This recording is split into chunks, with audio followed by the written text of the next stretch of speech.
депутаттар, биз кечээтен бүгүн уктук. Биз ар бир саясий окуядан сабак алып алдыга жылышыбыз керек. Могу кодекс Кыргызстанды катастрофага алып барат.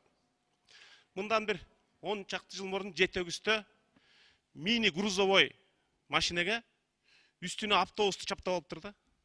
Ана ошентип эл ташчу экен. Биринчи эле бурулуштан авария болуп 14 киши кайтыш болгон. Сиз ошондой грузовой автобуска пассажирдик автобус чаптап алыпсыз да? Бул биринчи эле саясий катастрофада курман болчу кодекс. Экинчи мисал үчүн Нарын областынын мисалын айтайын. Азыр Нарын областынан 6-7 депутат бар. Сиздин ушул кодекс өткөндөн кийин бир депутат болот.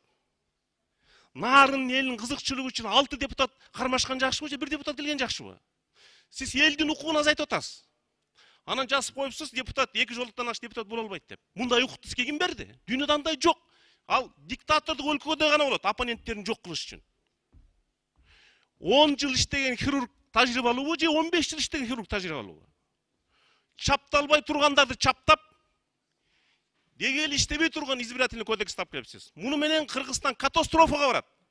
Ансыз да ар бир чатак шайлоодон келатат. Элге 3 эле нерсе керек. Калыс шайлоо, подкуп болбош керек.